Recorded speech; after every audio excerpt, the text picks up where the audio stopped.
డెఫినెట్గా మంచి ప్రభుత్వం చంద్రబాబు ఈ కూటమి కోసం కావచ్చు అనేక మంది త్యాగాలు చేశారు మీరు టోటల్గా. ఎలా త్యాగాల ప్రతిఫలం ఎలా కనిపిస్తుంది? అందరూ కూడా కార్యకర్తల నాయకుల కష్టం ఇది. చంద్రబాబు నాయుడు గారి నాయకత్వంలో బ్రహ్మాండంగా రాష్ట్రం ముందుకెళ్తుంది. ఏమనిపిస్తుంది మీకు ఈ విజయం చూసిన తర్వాత? ఈ చారిత్రక విజయం ఇది. ప్రపంచంలోనే మన భారతదేశంలో 94 ఎన్టీ రామారావు ప్రపంచం కన్నా ఇది తొలిసారి తెలుగు చారిత్రక విజయం. ఒక రాక్షస పాలన, ఒక అరాచక, ఒక సైకో పాలన అంతమైపోయింది. ప్రజలు ప్రజాస్వామ్యంలో ఊపిరి పీల్చుకొని ప్రజలంతా అసలు ఆనందోత్సవాలు. ఇప్పుడు రాష్ట్ర ప్రజలంతా ఒక రావణాసుడు ఇదైనట్టు హ్యాపీగా ఉన్నది జనం అంతా. ఇది అసలు మామూలు విషయం కాదనమాట. జనం యొక్క సంతోషం అసలు వాడి పార్టీ కూడా వెళ్ళిపోద్ది, ప్రతిపక్ష హోదా కూడా రాదు. జనం ఊపిరి పీల్చుకొని అన్ని వర్గాల ప్రజలు, కింద బడుగు బలహీన వర్గాలు, ఉద్యోగస్తులు, వ్యాపారస్తులు అందరూ, మన గ్రామీణ కార్మికులు కానీ, ఎస్సీలు, ఎస్టీలు, బీసీలు అందరూ, అన్ని వర్గాల ప్రజలు సుఖ సంతోషాలతో చంద్రబాబు గారి నాయకత్వంలో మళ్ళీ పునరుజ్జీవమైన రాష్ట్రం అమరావతి రాజధాని మళ్ళీ వికసించి కంపెనీలు వచ్చి ఉద్యోగోపాధి యువతగా కూడా ఇదయ్యి వృద్ధులు అందరూ పెన్షన్లు కానీ అందరూ ప్రజలందరూ ఆంధ్ర ప్రజలందరూ కూడా సర్వ సంతోషంగా ఉండటానికి మంచి నాంది ప్రస్తావన. ఇంకేమన్నా అడగని చెప్పు. ఇదే వార్ రూమ్లోన సీనియర్ నాయకురాలు ఉండవల్లి శ్రీదేవి మనతో ఉన్నారు. శ్రీదేవి గారు ఎలా చూస్తున్నారు? అంటే ఈ ఫలితాలని ఊహించారా ఈ మెజార్టీని? నేను ముందే ఊహించి తాడికొండ అసెంబ్లీ నుంచి నేను ఎమ్మెల్యేగా ఎన్నికయ్యాను. ఒకే రాజధాని అమరావతి అని చెప్పాను. ఎప్పుడైతే 3 రాజధానులు అన్నారో విభేదించి నేను మొట్టమొదటి పర్సన్ వైసీపీ నుంచి రావడం జరిగింది. నాతో పాటు ఇప్పుడు ప్రజలందరూ కూడా వచ్చారని లేట్గా తెలిసింది. కానీ లేటెస్ట్గానే రిజల్ట్ బాగా వచ్చింది.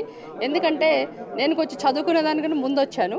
బట్ ప్రజల్లో తేడా రావడానికి ఇంత టైం పట్టింది. ఏదైనా కానీ టీడీపీకి 133, జనసేనకి అరౌండ్ 20 ఉంది, బీజేపీ 7, ఆల్మోస్ట్ 160 దాడుతుంది మ్యాజిక్ ఫిగర్. అండ్ ఇది చారిత్రాత్మక విజయం. ఇది ముందే ఊహించాము. నేను ముందే ఊహించి ఉండవల్లిలో హౌస్ కూడా తీసుకున్నా. అంటే that means I'm pretty confident that Chandrababu Naidu garu going to win and we're going to form the government. అయితే ఏంటంటే అమరావతి రాజధాని అని ప్రపంచానికి తెలిసే మాదిరిగా ఈరోజు ఈ యొక్క మ్యాండేట్ ఏదైతే ప్రజలు ఇచ్చారో అది అసలుకి తిరుగులేని చారిత్రాత్మక తీర్పు. ఎందుకంటే ఎవరు కూడా ఇంత ఊహించుండరు.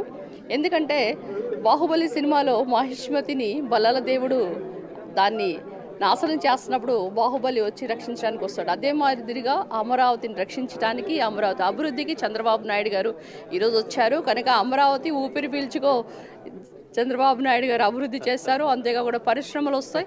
ఈరోజు నిజంగా ఆ తాడికొండ నియోజకవర్గం గెలిచి నేను చేయలేని పని ఇప్పుడు జరగబోతుంది. కనుక ఈ విషయంలో మొట్టమొదటిగా సంతోషపడేది ఉండవల్లి శ్రీదేవి. కనుక శ్రీదేవి గారు, మీరు తొలుత నిర్ణయం తీసుకున్నప్పుడు చాలా ఇబ్బందులు పడ్డారు. అవన్నీ ఇప్పుడు ఏమనిపిస్తున్నాయి? చాలా ఇబ్బందులు పడ్డాను. నా ఆఫీస్ పగలగొట్టారు, ప్రజారథ తీసుకెళ్ళిపోయారు. ఎంతో ఒక సైకో పాలన, ఒక సైకోని ఎదిరించిన మొట్టమొదటి వ్యక్తిని నేనే. ఒక దళిత మహిళ వచ్చి జగన్ని ఎదిరించాడు. అంటే అది అసలు ప్రజలందరూ కూడా ఇంత చేయగలరా అనుకున్నారు. కానీ నాకు తెలుసు ఇది ఒక సైకో పాలన పోవాలి అంటే సైకిల్ రావాలి అని ఎప్పుడో చెప్పాను. అది వచ్చింది. కనుక మొట్టమొదటి పర్సన్ సంతోషపడేదంటే అది నేనే. కనుక ప్రజలందరూ కూడా చంద్రబాబు నాయుడు గారు వెంటే ఉన్నారు. ప్రజలు అంటే మహిళలు మాత్రం లేరు. మహిళలు వైసీపీకి ఓటేశారు. పండగ చేసుకుందాం, 11ంటికి రెడీగా ఉండండి సజ్జల సజ్జల రామకృష్ణ రెడ్డి గారు చెప్పారు. మరి ఆయన ఎక్కడున్నాడో ఇప్పుడు చూడాలి.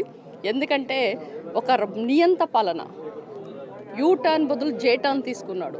సింగిల్ రాజధాని అని చెప్పి రాజధానికి మద్దతు ఇచ్చి అసెంబ్లీ సాక్షిగా మరి అదే రాజధాని కాదు 3 రాజధానులు ఉన్నాయి, 3 తలకాయలు ఉంటాయని చెప్పిన మొట్టమొదటి ముఖ్యమంత్రి జగన్ గారు. మరి ఆయనకి ఈరోజు ప్రజలు ఎట్లా లెంపదెబ్బలు కొట్టారనేది కూడా ఈరోజు ప్రజలు చెప్తున్నారు. So I'm really very proud. కనుక ప్రజలందరూ కూడా మద్దతు ఇచ్చారు, ఇంక్లూడింగ్ మహిళలు. కనుక మహిళా సాధికారత అంటే ఇది తెలుగుదేశం పార్టీతోనే సాధ్యం. కనుక ఈ పార్టీలో ఉన్నందుకు నాకు చాలా సంతోషంగా ఉంది. ఇదిగా చూస్తున్నాం మనం, చాలా వరకు వార్ రూమ్లో కీలకమైన నేతలందరూ కనిపిస్తున్నారు. వాళ్ళు ఎప్పటికప్పుడు ఏదైతే ఈ కౌంటింగ్ సంబంధించిన విశ్లేషణలు వస్తున్నాయో వీటన్నింటినీ అంచనా వేస్తున్నారు. అంటే పూర్తి స్థాయిలో అంచనా వేస్తున్నారు. ఉంది ఇక్కడ ఘట్టమనేని గారు ఉన్నారు. ఘట్టమనేని గారు నమస్తే. ఘట్టమనేని గారు నమస్తే. ఏమనిపిస్తుంది ఈ విజయం చూసిన తర్వాత? మీకు ఏమనిపిస్తుంది? Victory, unprecedented victory. People has given the mandate Chandrababu Naidu గారి ఒంటి చేతితో సాధించారు.